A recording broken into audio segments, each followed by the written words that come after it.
नमस्कार. छायाज रेसिपीजमध्ये आज आपण रव्यापासून खूपच मस्त चमचमीत अशी रेसिपी बनवतो आहे आणि याबरोबरच आंबट, गोड, तिखट आणि वेगळ्या पद्धतीची ही मिरचीची चटणी बनवतो आहे, जी आपल्या रेसिपीबरोबर खूपच छान लागते. चला तर लगेच बनवायला सुरुवात करूया. तर इथे मी आता 1 कप रवा घेतला आहे, जो आपण उपम्यासाठी रवा वापरतो तोच रवा इथे घेतला आहे. यामध्ये आता अर्धा कप तांदळाचं पीठ घालायचं आहे आणि पाव कप यामध्ये गव्हाचं पीठ घालायचं आहे. यानंतर यामध्ये कांदा घालायचा आहे. तर असा मोठा मोठा चिरून घेतला आहे मी कांदा. यानंतर बारीक चिरलेली हिरवी मिरची घालायची आहे. बारीक चिरलेला कढीपत्ता यामध्ये घालायचा आहे. कढीपत्ताचा बारीक चिरून घालायचा, म्हणजे चव खूप छान येते या रेसिपीमध्ये. यानंतर इथे मी अर्धा इंच आलं बारीक चिरून यामध्ये घातलं आहे. यानंतर अर्धा चमचा जिरं घालायचं आहे. आता यामध्ये भरपूर बारीक चिरलेली कोथिंबीर घातली आहे. आता हे आपण मिक्स करून घेऊया सगळी पिठं. आणि आपण यामध्ये जे कांदा, कोथिंबीर, हिरवी मिरची घातली, सगळं छान मिक्स करून घेतल्यानंतर यामध्ये अर्धा कप दही घालायचं आहे. इथे थोडंसं आंबट दही घालायचं, म्हणजे चव खूप छान येते या रेसिपीमध्ये. दहीसुद्धा यामध्ये मिक्स करून घेतलं. यानंतर यामध्ये चवीप्रमाणे मी मीठ घातलं आहे आणि आता यामध्ये आपल्याला पाणी घालायचं आहे. तर इथे आता पहा, त्याच दह्याच्या कपामध्ये मी 1 कप पाणी घेतलं आहे. तर यातलं थोडं थोडं घालत आपल्याला मिक्स करत जायचं आहे. हे आपल्याला जास्त पातळ करायचं नाही आहे, घट्टसरच हवं आहे, म्हणून थोडं थोडं पाणी घाला. तर पाहू शकता, अगदी थोडं पाणी घालून मी असं हे घट्टसर पीठ भिजवून घेतलं आहे. आता इथे आपल्याला हे पीठ 2 ते 3 मिनटं छान फेटून घ्यायचं आहे, ज्यामुळे हे पीठ अगदी हलकं फुलकं होतं आणि यामध्ये आपल्याला इनो, सोडा वगैरे घालायची गरज पडणार नाही. तर इथे एकाच दिशेने हे पीठ मी फेटून घेते. तर आज आपण रवा ओनियन बोंड बनवतो आहे, जी अशी फेटल्यामुळे छान हलकी फुलकी आणि आतपर्यंत जाळीदार होतात. जर तुमच्याकडे वेळ नसेल आणि तुम्हाला असं हे फेटायचं नसेल, तर तुम्ही यामध्ये चिमूटभर बेकिंग सोडा घालूनसुद्धा ही बोंड बनवू शकता. तर हे पीठ मी असं पहा फेटून घेतलं आणि अगदी हलकं झालं हे पीठ. आता हे आपल्याला झाकून ठेवायचं आहे 15 ते 20 मिनटं. आणि तोपर्यंत आपण वेगळी अशी चमचमीत चटपटीत अशी चटणी बनवूया, जी या बोंडांबरोबर खूप छान लागते.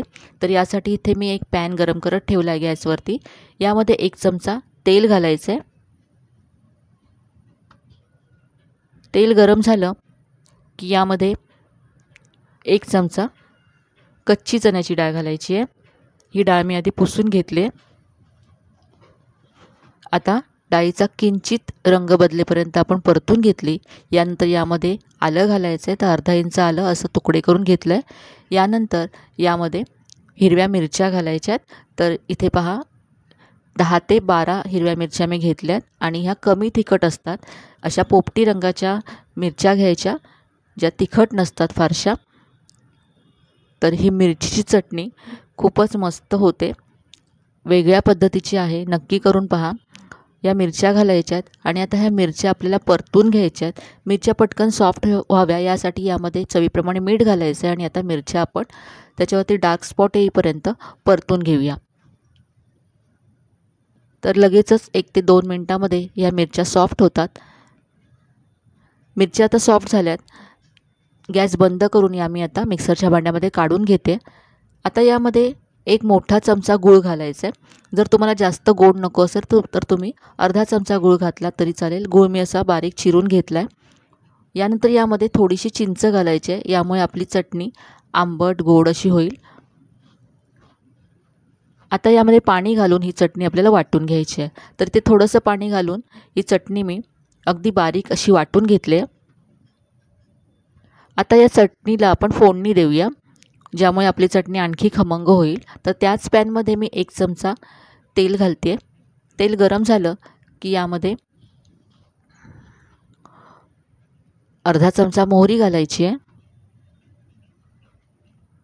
अर्धा चमचा जिरं घातलं आहे. यानंतर कढीपत्त्याची पानं घालायची आहेत.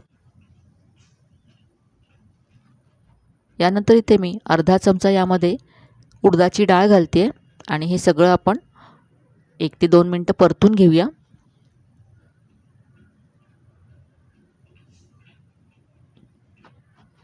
आता यामध्ये 1 लाल मिरची मी अशी तुकडे करून घातले.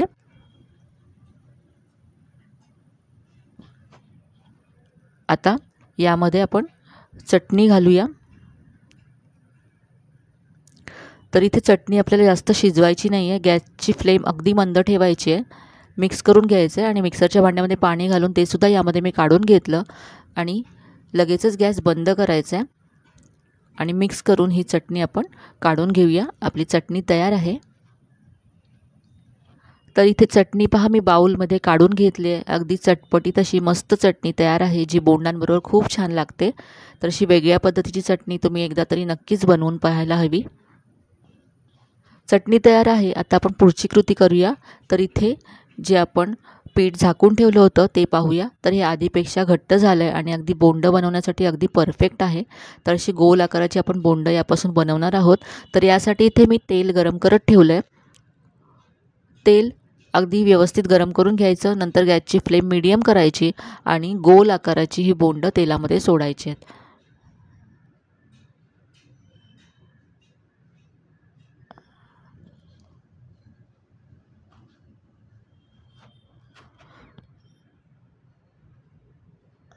तर खूपच वेगळी अशी रेसिपी आहे, झटपट होणारी आहे आणि साहित्य तर घरी उपलब्ध असलेलंच यामध्ये आपण वापरलं आहे. हलकी होऊन ही बोंडं वरती आली की यांना उलटून घ्यायचं आहे आणि आता आपण हे गोल्डन ब्राऊन होईपर्यंत फ्राय करून घेऊया. खूपच क्रिस्पी होतात. यामध्ये रवा आहे, त्याचबरोबर तांदळाचं पीठसुद्धा आपण घातलं आहे, त्यामुळे खूप क्रिस्पी अशी ही होतात आणि दह्यामुळे किंचित आंबटसरसुद्धा होतात. याबरोबरच आपण यामध्ये गव्हाचं पीठ घातलं, त्यामुळे आतपर्यंत सॉफ्टसुद्धा होतात. तर ही आपली रवा बोंडं आणि चटणी तयार आहे. तर इथे मी तुम्हाला एक तोडून दाखवते. आपण यामध्ये इनो सोडा घातला नाही आहे, तरी अगदी मस्त गोल आणि जाळीदार झालेत ही.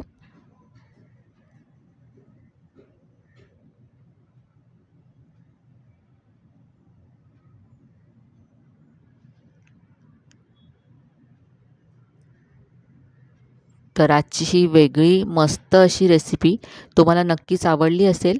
रेसिपी कशी वाटली कमेंटमध्ये कळवायला विसरू नका. रेसिपी जर आवडली असेल तर व्हिडिओला जास्तीत जास्त लाईक करा, शेअर करा. चॅनलवर नवीन असाल तर चॅनलला सबस्क्राईब करायला विसरू नका. चला तर मग पुन्हा भेटूया अशाच छान छान आणि नवीन नवीन रेसिपीसह. तोपर्यंत धन्यवाद.